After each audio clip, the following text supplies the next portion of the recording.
उत्तर प्रदेश के हाईवे के किनारे एक ढाबा है चाय का। उस ढाबे का नाम है काशी जायका चाय का ढाबा।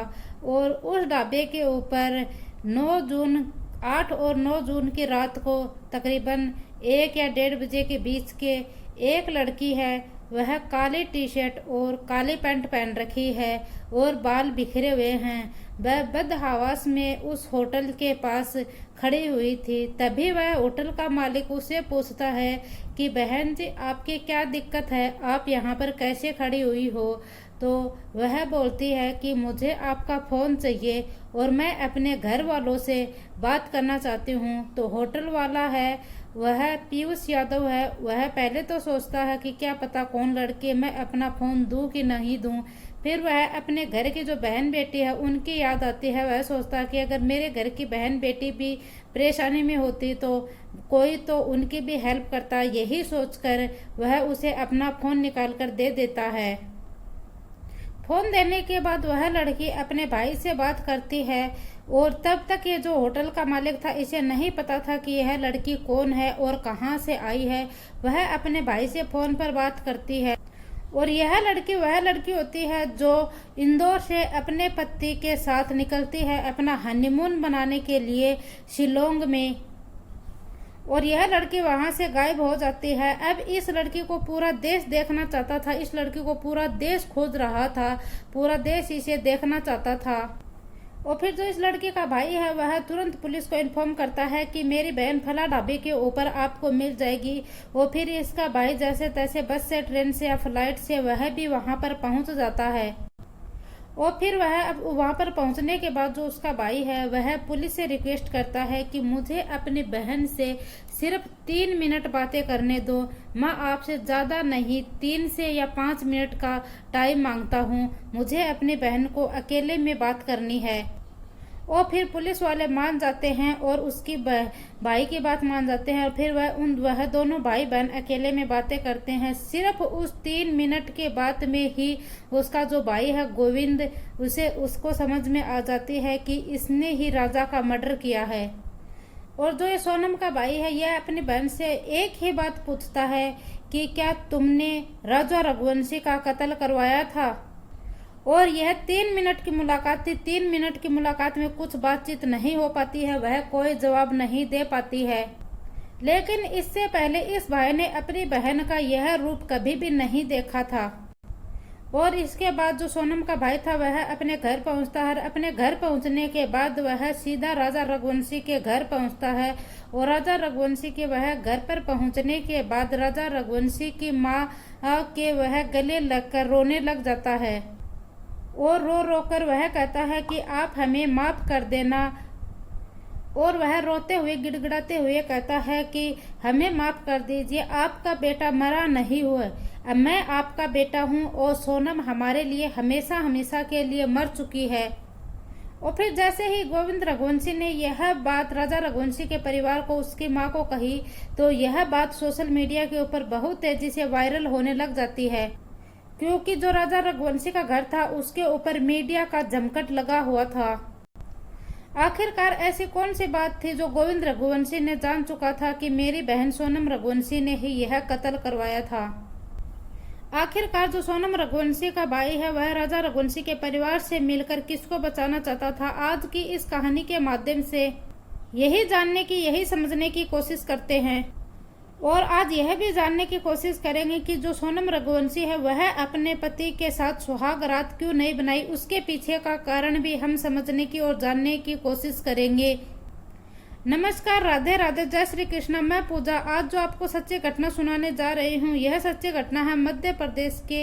इसकी शुरुआत होती है इंदौर से। इंदौर दरअसल एक पत्रिका के माध्यम से रामनवमी के दिन का त्योहार होता है। उसी दिन एक पत्रिका सामने आती है। जो ये राजा रघुवंशी है यह उस पत्रिका को देखता है। उस पत्रिका के ऊपर सोनम रघुवंशी की फोटो छपी हुई है और उसमें सोनम रघुवंशी का बायोडेटा लिखा हुआ है।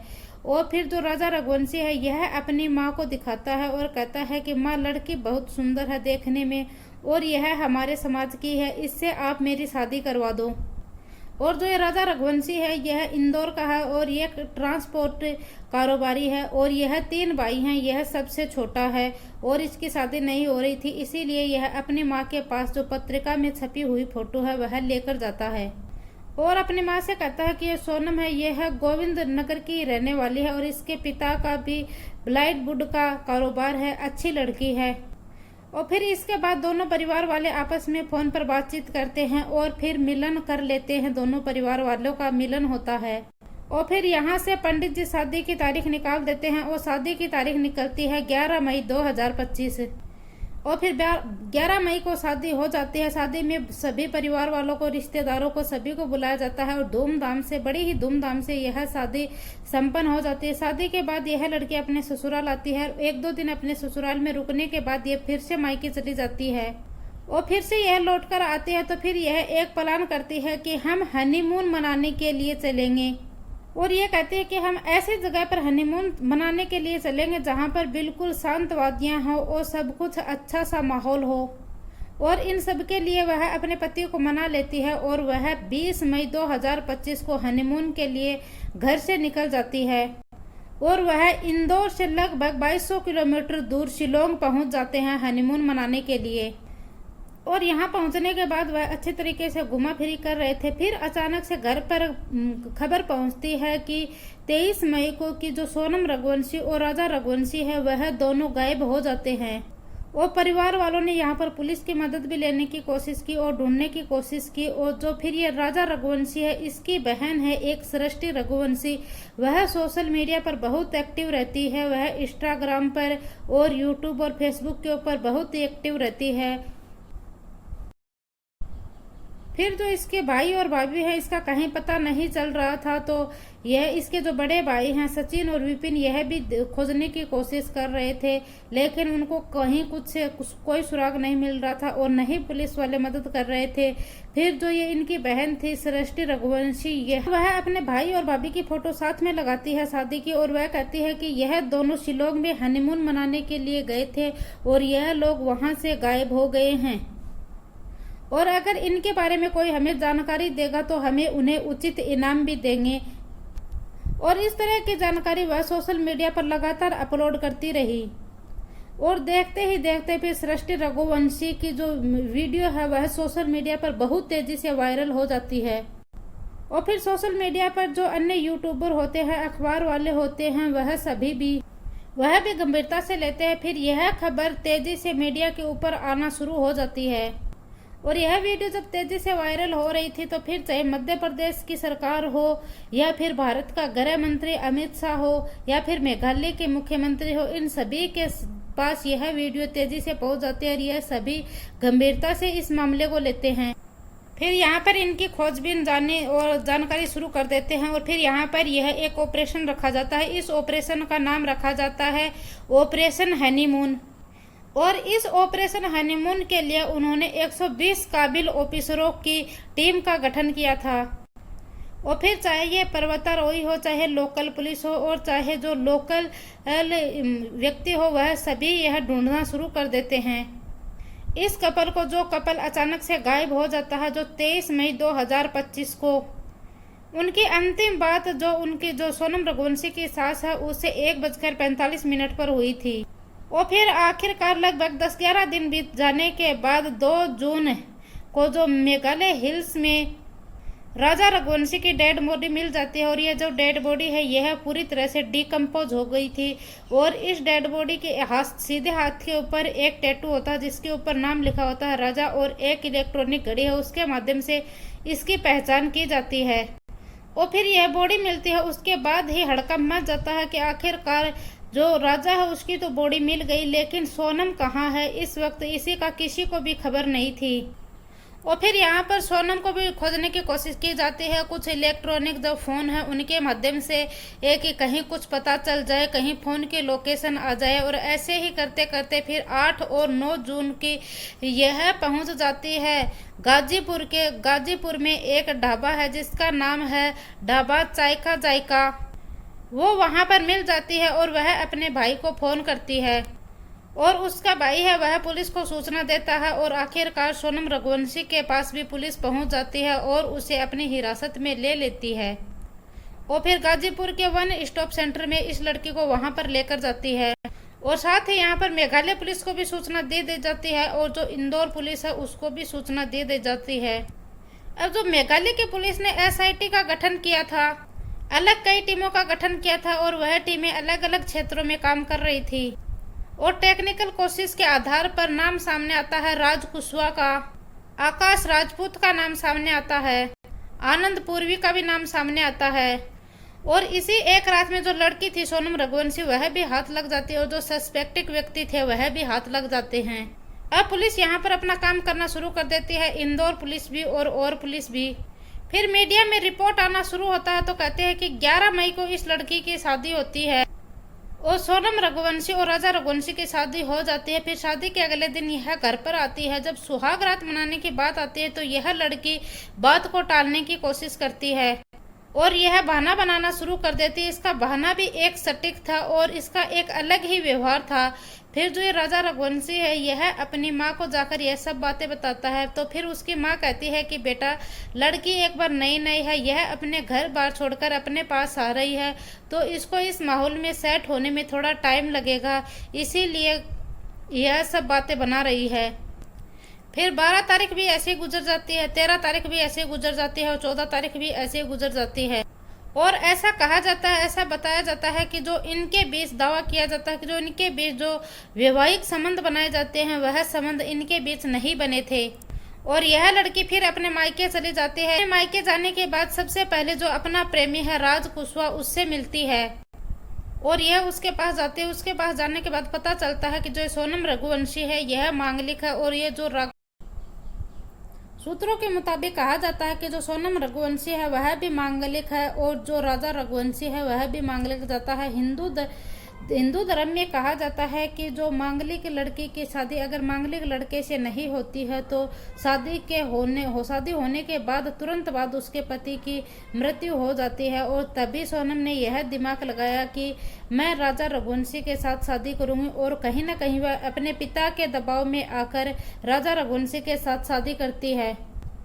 लेकिन फिर ये शादी के बाद जब मायके जाती है जो ये है राज कुशवाहा से मिलती है और राज कुशवाहा ने इसे 2-3 लड़कों से इसकी मुलाकात करवाई, विशाल चौहान, आनंद, आकाश और फिर यहाँ उन सब ने मिलकर एक स्टिक और फुल प्रूफ प्लानिंग की जाती है कि कैसे राजा रघुवंशी को रास्ते से हटाना है। फिर यहाँ से एक जगह चुनी जाती है मेघालय के शिलोंग को। शिलोंग की वादियों में यह हनीमून मनाने के लिए जाते हैं और वह हनीमून मनाने के लिए वहां जाएगी, लेकिन वह अपने पति के साथ एक वैवाहिक संबंधों में बंधी नहीं थी जो कि एक पति और पत्नी में होते हैं और यहाँ उसके साथ एक अजीब सा व्यवहार भी हो रहा था। लेकिन जो राजा रघुवंशी है वह किसी को बता भी नहीं पा रहा था और फिर वक्त जैसे जैसे धीरे धीरे आगे बढ़ रहा था फिर पता चलता है कि हमें हनीमून मनाने के लिए शिलोंग में जाना है। जो राजा रघुवंशी था उसका प्लान था कि वह अपने पिता से कहता था कि वह हमेशा बैंकॉक में जाना चाहता था, वह अपनी पत्नी के साथ वहां जाना चाहता था। वहां के अलग ही नज़ारे होते हैं, वहां का नेचर ही कुछ अलग है। लेकिन उसका पिता बोलता था कि बेटा तुम जहां जाओ वहां जा सकते हो, चाहे तुम थाईलैंड जाओ चाहे कहाँ भी जाओ, तुम्हारी मर्जी है, तुम्हारी पत्नी के साथ तुम्हें जहाँ घूमना है तुम वहाँ घूम सकते हो।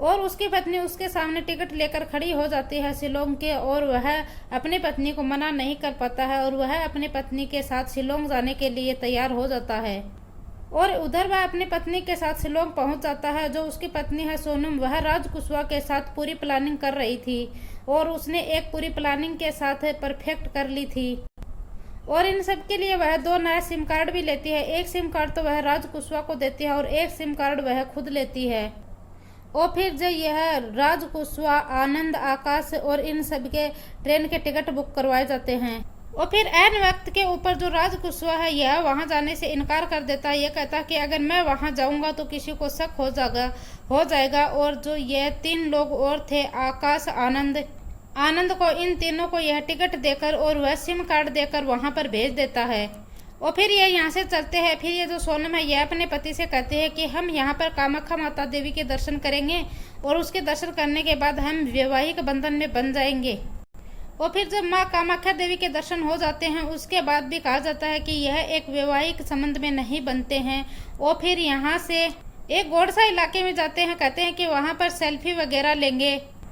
फिर यह लोग यहाँ पर घूमते घूमते और फिर 23 मई को ही यह लोग, जो 3 लोग और थे, जो आकाश आनंद, यह भी वहाँ पर पहुँच जाते हैं। और पहुँचने के बाद यह 23 मई को ही जब 1:45 पर राजा रघुवंशी की माँ का कॉल कटा था, उसी टाइम पर यह राजा रघुवंशी को मौत के घाट उतार देते हैं और मारने के बाद उसे वहां पर घाटियों में धक्का दे दिया जाता है। और जो ये सोनम रघुवंशी है, यह राजा रघुवंशी की मौत के बाद यह सीधा इंदौर आती है और इंदौर में यह राज कुशवाहा से मिलती है। एक किराए के मकान पर यह राज कुशवाहा के साथ रहती है और राज कुशवाहा के साथ यह कुछ टाइम स्पेंड करती है। और फिर जो राज कुशवाहा का एक ड्राइवर है, वह इसे ले जाकर जो गाजीपुर का ढाबा है वहीं के आसपास इसे छोड़ देता है। और फिर वहां छोड़ने के बाद यह पुलिस के हाथ लग जाती है और अपने भाई से बात करती है। जो उसका भाई है यह पुलिस को बता देता है और बता देने के बाद यहाँ पर पुलिस आती है और पुलिस इसको अपनी हिरासत में ले लेती है। दोस्तों, इस पूरी घटनाक्रम को सुनाने का उद्देश्य किसी को दिल को ठेस पहुंचाना नहीं है, किसी को परेशान करना नहीं है, बल्कि आपको जागरूक करना है। जय हिंद, जय भारत।